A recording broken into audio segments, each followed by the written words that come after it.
Come on, yes, so good, so good. Man, again, so proud of you for those of you who are participating in this, and so proud of you that are going to take the step. Again, this is that card. You saw people dropping into the box. This is a commitment card. Would encourage every single one of you who's going to make a commitment to fill out this card and drop it off. It is not too late. They're in the back of the seats in front of you as well. You might have to reach over a seat or two. We got a bunch of these out here, though. We also have them at the table in the lobby and the unfinished table as well. Fill it out and drop it off at the big table in the lobby after the service. And God's going to do some big things. Amen? All right, before we jump into the message, let's loosen up. Somebody say loosen up.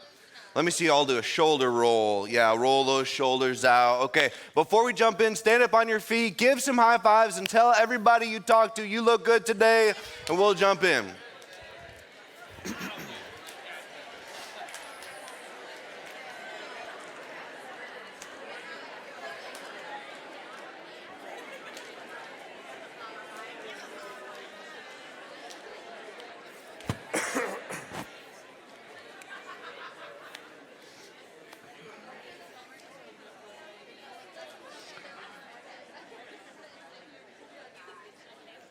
If you're doing good, say, I'm good.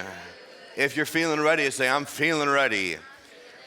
All right, we are starting a brand new teaching series today called How to Save a Life. We're going to be looking at some of the teachings of Jesus, specifically when it comes to our purpose in this world and how to save the lives of people in a spiritual way. I'm not going to talk much about that yet, although you'll know exactly where I'm going as we unpack the sermon today. But today I want to start with this question that some of you might not be wrestling with, but many of you are today, and all of us do at some point in our lives. This is the question: why does the Christian life feel so empty, boring, and meaningless? Now, I know a lot of you today are here and you're excited about God. You're excited about Jesus. You're excited about church. You're excited about faith. And if that's you, praise God that you're not asking this question today. But I do know that every single one of you, even if you're excited about God and faith in Jesus today, there will come a day where you ask yourself this question. And many of you are asking yourself that question today. Man, it seemed like all these people were experiencing the presence of God while we were worshiping, but I was feeling nothing. I'm bored every single Sunday during worship. That's what some of you are wrestling with. Why do I feel so like this whole thing just doesn't have a lot of weight and meaning to my life? Why does my prayer time or my Bible reading time feel so hollow and shallow and thin? It takes so much energy to get up in the morning and I'm just never excited to spend time with God. Why does my life group I dread going to it? Why does my connect group, I dread going to it? Why am I so bored with Pastor Vince's sermons, right? I feel like I've heard them all before and I'm just sick of listening to him preach, and there's just nothing about this whole Christianity that gets me excited anymore. Maybe you were excited once upon a time, but you feel like you've lost that drive. You've lost that fire. You've lost that energy, and you're going, why? What's going wrong? If that's you today, or if that's you someday, a few things can happen from that. A lot of times, you will drift away from church altogether.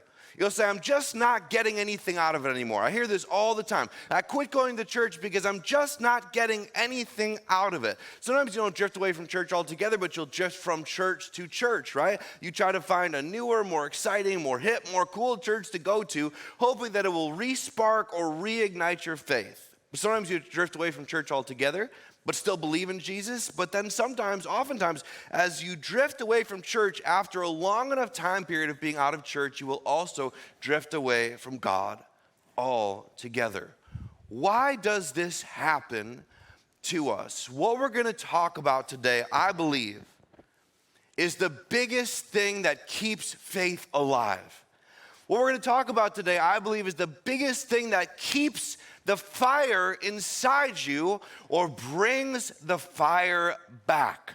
The thing that keeps the Christian life feeling exciting, exhilarating, and like something that you cannot get enough of.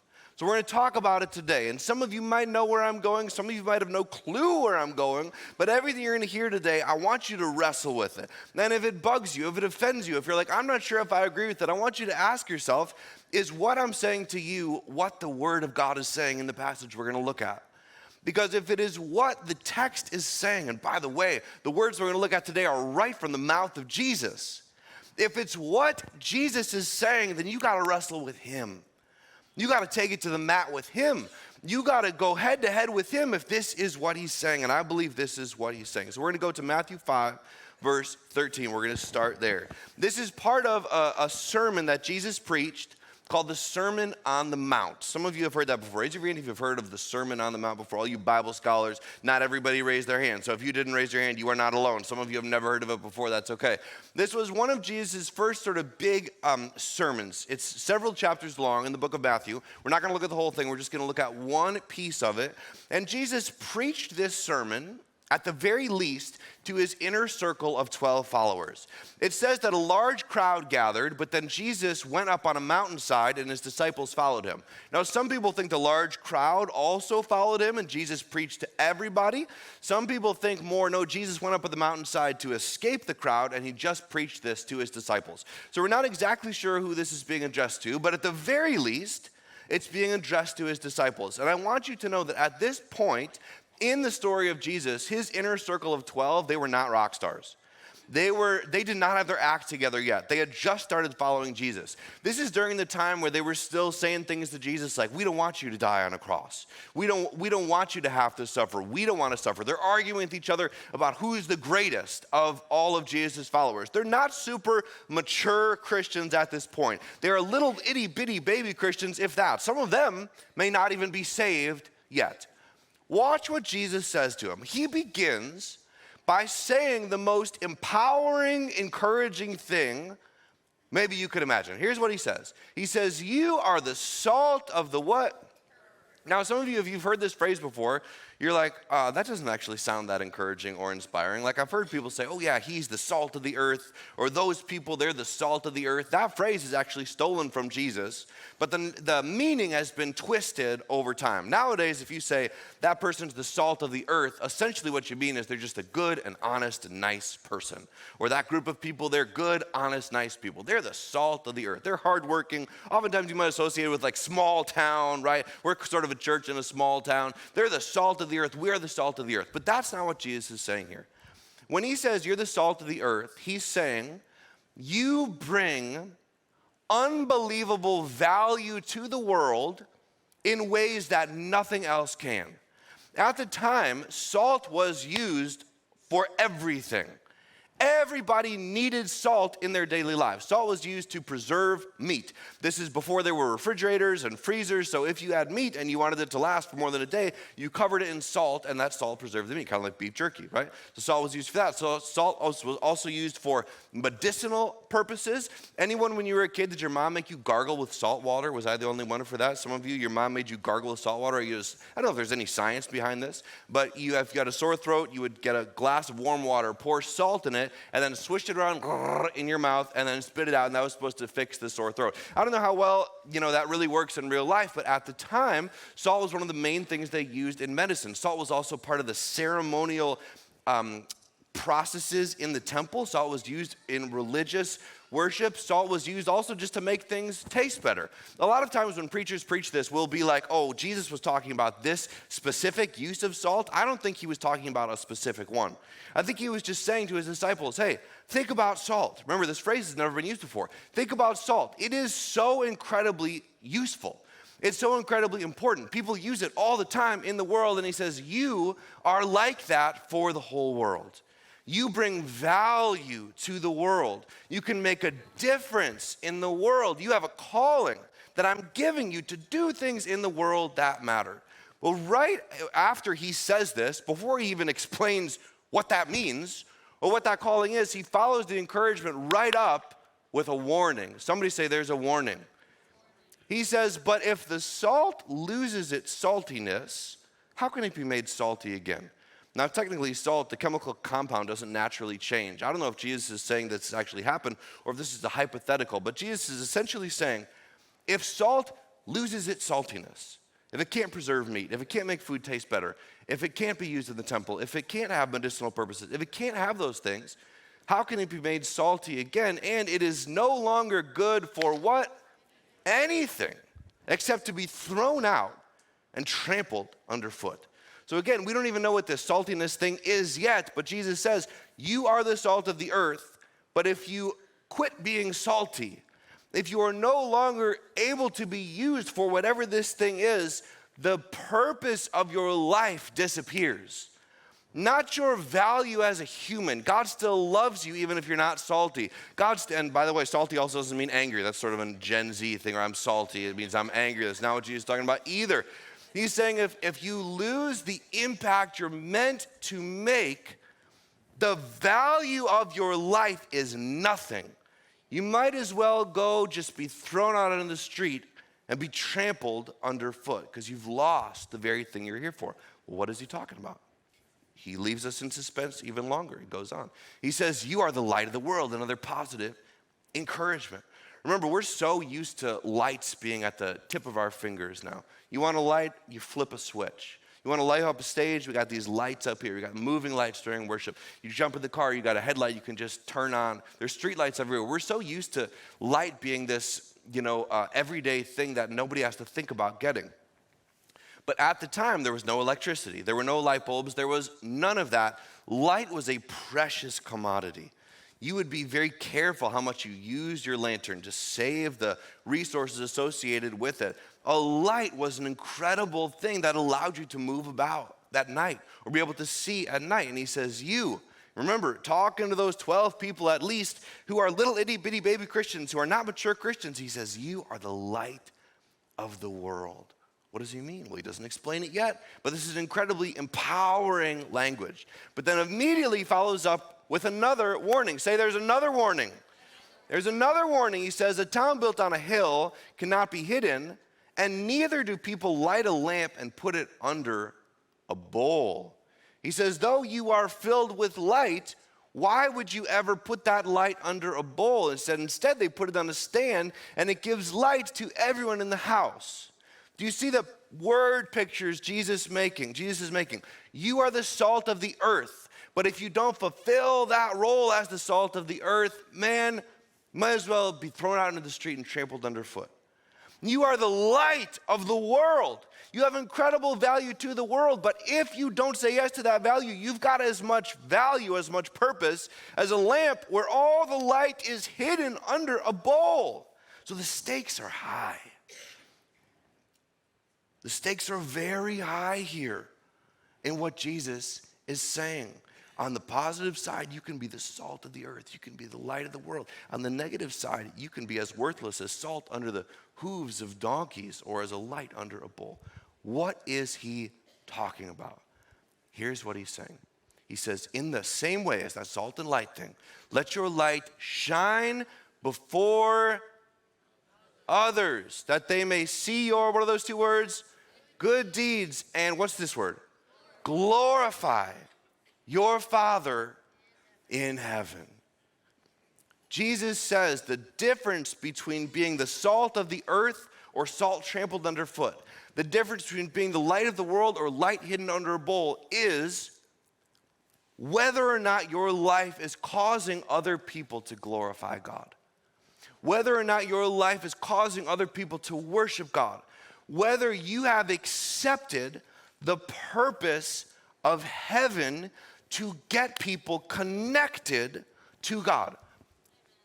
Do you see this? He's saying your Father is in heaven and there are people all around you who are not glorifying God. What does that mean to glorify God? It means to worship him. It means to follow him. It means to praise him. Jesus says there are tons of people in the world walking in darkness. There are tons of people without maybe the medicinal use of salt. There are tons of people disconnected from God, and you can get them connected to God in the way that you live, with your words, with your actions, with your time, with your energy. The purpose of your life is to be the salt of the earth, the light of the world, meaning you will live in a way that people will meet your God. That is the mission of heaven. Sometimes we talk about Jesus giving the Great Commission. You all remember this. You've maybe heard, some of you have heard this before, right? Go into all the world and make disciples, baptizing them in the name of the Father, the Son, and the Holy Spirit, and teaching them to obey everything I've commanded you. That's the last thing Jesus says before he goes, that we're called to make disciples. And people will say, well, that's the pastor's job, that's the missionary's job, that's the church staff's job, that's not my job, and then we'll fight about it. We'll argue about it, right? I'll say, no, it's everybody's job. It's every Christian's job is to make disciples. Well, let's just push pause on the Great Commission passage for a minute, because that comes at the end of his journey, but at the very beginning of Jesus' journey, he makes it very clear there as well that the purpose of our lives is to be salt and light, meaning we live in ways that get people far from God connected to him. That is the mission of heaven. That is the mission of God. That's what Jesus said when he said, I came to seek and save the lost. I came to seek and save people far from God. Is it your mission? Is it the mission of your life? Is it the purpose of your life? Because here's what I know. If the warning is, if you don't say yes to getting people to glorify God who weren't glorifying him before, if you don't say yes to that, you're just a lamp under a bowl or salt getting trampled underfoot, then here's the truth in that. That a life without a heavenly mission is a life without earthly meaning. A life without a heavenly mission is a life without earthly meaning. Again, it doesn't mean God hates you. It doesn't mean he's mad at you. It doesn't mean you're not saved. It doesn't mean you're not a Christian if you ignore the mission of heaven. But I promise you, you will not find meaning on earth if you don't accept the mission of heaven. There is no church that will keep your interest if you do not say yes to God's mission. There is no worship band that can produce songs that are so moving that they'll keep you excited about Jesus if you ignore his entire mission for your life. There is no Bible study interesting enough. There's no prayer strategy interesting enough. Like, Jesus literally came to invite us into his mission on earth. I came to seek and save the lost. Why don't you come with me to seek and save the lost? I came to be the light of the world. Guess what? You're supposed to be the light of the world as well. If you push away and say no to all of that purpose, all of that mission, and then sit with the leftover scraps of what it means to be a Christian, you're going to get bored. You're going to lose interest. It's going to stop being meaningful. It's going to stop keeping your attention because you're settling for just the leftovers. You're settling for this hollow thing that's not the actual thing. Like, let me put it this way. Med school is really hard. Anybody know somebody who's been through med school to become a doctor? Like a lot of us, I'm not smart enough to go through med school, but probably a lot of us know somebody. You at least have a doctor, you know that person went through med school, right? If you were to sign up for med school and go through all of the pain and the rigor and the process, the classes, the undergrad, the pre-med, the residency, the fellowship, med school, all of those sorts of things, if you were to do all of those sorts of things, and then at the end of all of it, you didn't become a doctor. At the end of all of it, you said, okay, now I'm done. I finished the program. Well, I guess I'll just keep learning about medicine. You would not find much fulfillment. The thing that puts people or motivates people to stay in the process of learning all the med school things is because at the end of it, they want to do something. At the end of it, they want to help people. At the end of it, they want to save lives. That's why they go through all the pain of learning. And I don't think anybody enjoys med school, right? But you go through it so that you can be used to make a difference. There's a lot of the Christian life that isn't that enjoyable. Like, I'm not in the mood to come here every Sunday morning. Did you know that? I'm not in the mood to read the Bible every morning. I'm not in the mood to pray all the time. I'm not in the mood to overcome sin and confess sin. I'm not in the mood to do this Christian stuff all the time. But I go through the pain of that because I believe God has a purpose for my life. It's what drives me to stay in it. And that purpose motivator is meant to be in the hearts of every Christian. That what drives me is meant to drive every single one of us. Remember, Jesus said this stuff to his disciples at the very, very, very beginning. In fact, if you're here, maybe you just raised your hand to become a Christian. The best thing you can do to keep that faith going is to start bringing some people with you, to start inviting some people on the journey with you. Let me put this in a positive way. Earthly meaning comes from a heavenly mission.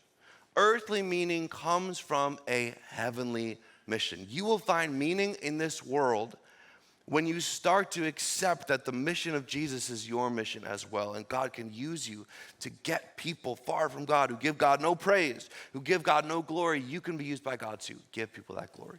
Now, I know some of you, your walls are maybe up a little bit. You go, that's not me. That's what young pastors always say. They're trying to get everybody on mission. They're trying to get everybody to want to see people saved and baptized. That's just not who I am. That's not my gift. Whatever. If you take that path, again, just like Jesus said, it's not that you lose your value to God, but you lose your value to this world. And you have something to offer. That's why Jesus starts out by saying, not you can become the light of the world, you are the light of the world right now. Me and my wife got this lamp thing that makes star patterns and like northern light patterns and like aurora borealis patterns on our ceiling of our bedroom. Isn't that a little weird? Some would say it's a little weird. It's a little weird, but it's kind of cool. It's like, remember when you were in middle school and you had those light up stars you would stick on your ceiling? Everyone had those, right? It's sort of like the grown-up version of that. And it plays music as well. We'll hook up my phone to it and play some like relaxing music. And we'll just sit in bed and look at it and go, wow, this is amazing, right? Sounds like we're doing some drugs. We're not doing any drugs. We're just laying there enjoying the light. Now, if I was laying in bed, let's say I'm laying in bed, but I'm laying in pitch blackness, and Joanna walks in, and she goes, hey, where's the lighty lamp? I don't even know what it's called. It's called like the Rosetta Star or something, whatever. Where's the lamp? Where's the light? If I were to say, oh, it's there, I just put my sweatshirt over it. I just covered it up. It's still on, but I covered it up. She would not say, well, let's throw it out because it's worthless. No, it still has the same value, but that value isn't being put on display. It's not being used. It's being covered. Like Jesus said, nobody lights a lamp and then puts it under a bowl. No one has all these stars and aurora borealis and light coming out of it and you just put a sweatshirt over it. It defeats the very purpose of all the beauty inside it. That's what God is trying to say to you. This whole idea of helping people meet Jesus, it's a joy because there is light inside you. There's good things God has done in your life that when people far from God start to see it, they go, wow. Some of you, you've forgotten how far you've come. You're like, when you say, I don't really want to introduce people to Jesus so much, so often, it's because you think I'm not really a good enough Christian. I don't read the Bible enough. I don't pray enough. I'm not doing enough good things. I'm still got sin issues. And you go, I'm not really worth it. Sometimes you'll hide it with other things of saying, I'm not that into that. I don't want to do that. But deep down, the reason why is because you don't know that you've got something beautiful inside you. Let me ask you, aren't you a different person than you were the day you started following Jesus? Do you remember where you were? Do you remember how you thought? Do you remember what you felt? Do you remember how you saw other people? Can you look back and see some change? By the way, if you look back to when you started following Jesus and you don't see any change, that might be a problem. And that's a different problem, right? But if you can look back and you've changed at all, you've got something to tell the world about. You've got light inside you. You've got glory inside you, and that will be seen by people without that light inside them. And by the way, like hungry people don't really care how good at eating you are. Like if you're, you got somebody really hungry, they've never been to Skyline Chili, right? And you say, hey, you should go get some Skyline Chili. If we thought about that the way we thought about like telling people about Jesus, here's what that person would say. Oh, you want me to eat at Skyline Chili? How often do you eat at Skyline Chili? Right? Are you a good Skyline Chili customer? Do you eat there every day? Because if you don't eat there every day, then I'm not gonna try it, right? Like that's what we think people are gonna do. Hey, do you wanna come to church? Do you wanna be a part of this? Well, how good of a Christian are you? They don't care, right? They're not like grilling, they're not gonna grill you. Do you have any sin in your life? Because if you have any sin in your life, I'm not coming to your church. People who are genuinely far from God are not going to grill you with how good of a Christian you are. That's pastors' jobs, okay? I'm just kidding. But do you see what I'm trying to say? That hungry person is going to say, hey, if it's good, I'll try it. It doesn't matter the last time you were there, how good of a Skyline Chili customer you are, or if you've ever left a negative review on the Skyline Chili Yelp page. Nobody cares, right? They'll try it if you say it's good. In the same way, when you start to say, Jesus is good, He's worked in my life. He's changed my life. I'm not perfect. I've got issues. I've got struggles. But man, the Jesus that I know is a Jesus that you want to get to know. You change somebody's life. Lest you forget that this is true, that this can happen, I want to just briefly show you a couple of the testimonies we heard last week. By the way, we baptized 27 people last week. We baptized 92 people this year. Come on, yes. We've baptized 92 people this year at the bridge. I can't even process that. So many people saying yes to Jesus. But look at a couple of these stories. Here's one. Before Christ, my life was empty and I felt lost. This is just from last week. These 3 stories are from last week. I was heading down a road to divorce when I felt God sent me, what's that word? Someone to talk to that explained God's love. Who was that someone? I don't even know. But it's someone who understood that their job was to be the salt and light of the world. It was someone who understood that Jesus' mission was their mission, that heaven's mission was their mission, and they said yes to it and talked to this person who got baptized. My life after coming to Christ has been coming to the bridge, sharing God's word with others, and joining an amazing life group that has truly changed me. I was baptized as a child, but today I'm being baptized to reaffirm my faith in Jesus. That someone, again, I don't know who it was, but that someone isn't bored with their faith. That someone isn't bored with their church. That someone isn't bored spending time with God and praying and reading the Bible. I know that this last week, whoever that someone was, has been on cloud 9 because they know they got to be a part of someone's eternal destiny changing. Don't you want to be that kind of person? Don't you want to say yes to that kind of lifestyle? Here's another one. I was raised Catholic and my life was okay before I came to Bridge Youth. I never really went to church and I was never excited to go to church either. My friend Lila and my mom's friend Destiny invited me to Bridge Youth. Lila and Destiny, salt and light. I came and I fell in love with it. Everyone made me feel so welcome. And everyone there was so sweet. The first song they sang was I Thank God, and it's now one of my favorite songs. Now I just feel so much happier. I feel like I'm not alone and I'm not afraid to talk about Jesus. My life is so much more fun. Kevin's stories, that's their youth pastor. Kevin's stories are so funny and church is so much more fun than I ever thought it could be. I'm being baptized today because I really wanted to give my life to Jesus and to show him that he is my God. You know who was not bored with their faith last week? One, this person who just got baptized, but the other 2, Lila and Destiny. I don't know that from talking to them, but I know that if I were them, I would be stoked because they are saying, man, God used us to bring this person from death to life. One more. This one's written in third person, which is totally fine, but I think this was Bill's testimony. I don't know who these people are either. Bill and his wife, Pam, have been coming to the bridge for a few months off and on. Before that, they really had no church affiliation. Pam was saved in her earlier life, but Bill has recently said yes to the Lord. He said his daughters, Bridget and April, have gone to the bridge for a long time and have wanted him to come accept Jesus and be baptized. Now, here's what I know. If you say my kids want me to come to the Lord, you know that because they told you. You know that because they said it to you. So Bridget and April apparently were bugging their dad. You got to come to church. You got to meet Jesus. You got to get saved. He said he realized he did not want to say no to Christ anymore. He also wants to be baptized to show Jesus he is not being stage shy. You know who was not bored with their faith last week? Bridget and April. Do you see what I'm trying to say? This is the lifeblood of Christianity. If you take Christianity and you remove the mission part of it, you've got something left over very hollow and meaningless. If you say yes to Jesus but no to his purpose, you've just got scraps left over.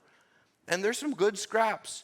Prayer, Bible reading, coming to church, going to group, those are all good things, but good things that when they're separated from the overarching purpose of heaven, to fill heaven with people who are meeting Jesus, they will always lose their value, their excitement, their energy.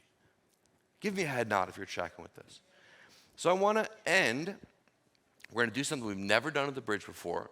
We're going to do something all together. Please don't leave. Please don't leave. Please participate in this. You can flip the house lights on for a minute. On your chair, when you got here, you should see a bulletin with sticky notes attached. These sticky notes represent people whose names you're going to write down. Names that you believe you are called to be salt and light for. Names of people that God might use you, who God might use you to get connected to Him. All you're gonna do, and the band can come on out as well, all you're gonna do is write those names on here. If you wanna leave their last name off, totally fine. If you're worried someone will see it, totally fine. If you don't know the person's name, like one of the people I'm gonna write on here is my barber. I go to Spanky's Barbershop, and I got a guy who cuts my hair there, and I actually do know his name, but if I didn't know his name, I could just write my barber on here. I wanna give you a few minutes in silence to write some names on this card. We had people raise their hand this morning to say yes to Jesus. Jesus is still saving lives. He's still saving souls. He's still moving. And so many people are just one invitation away from the direction of their life completely changing. From being one of those stories. You get to be that someone. You get to be that name of somebody who invited somebody to church. So I'm gonna give you a few minutes. I want you to write one name on each of these sticky notes of someone that you believe God is asking you to invite to church. Specifically, if you want, for our Christmas services. That's where we've got those invite cards on the seats as well. I'm gonna give you a few minutes to fill it out, and then we're gonna do an activity with them. So don't leave. A couple minutes by yourself, then I'll be right back.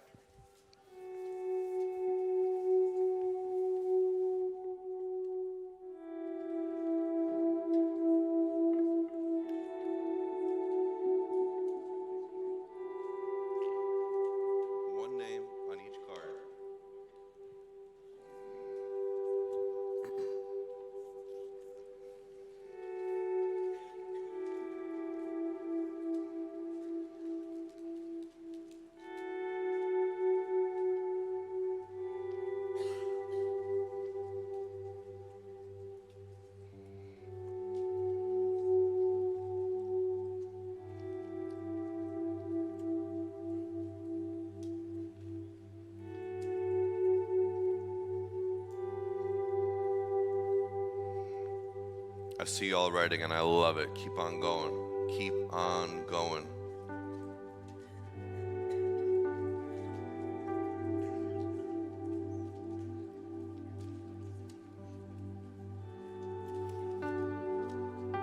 You don't have to be a Bible scholar. You don't have to have gone to seminary.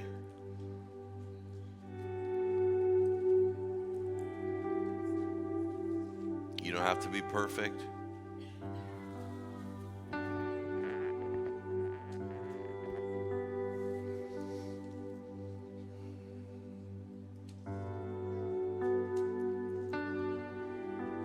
About one more minute.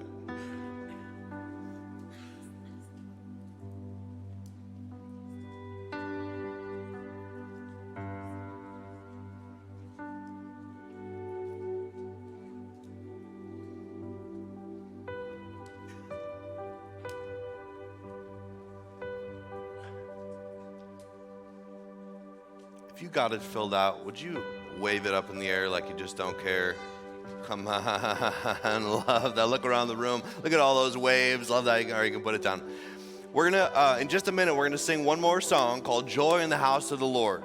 As Jesus talks about, when one sinner repents, there's more celebration in heaven for that than for the 99 that are still walking with Jesus.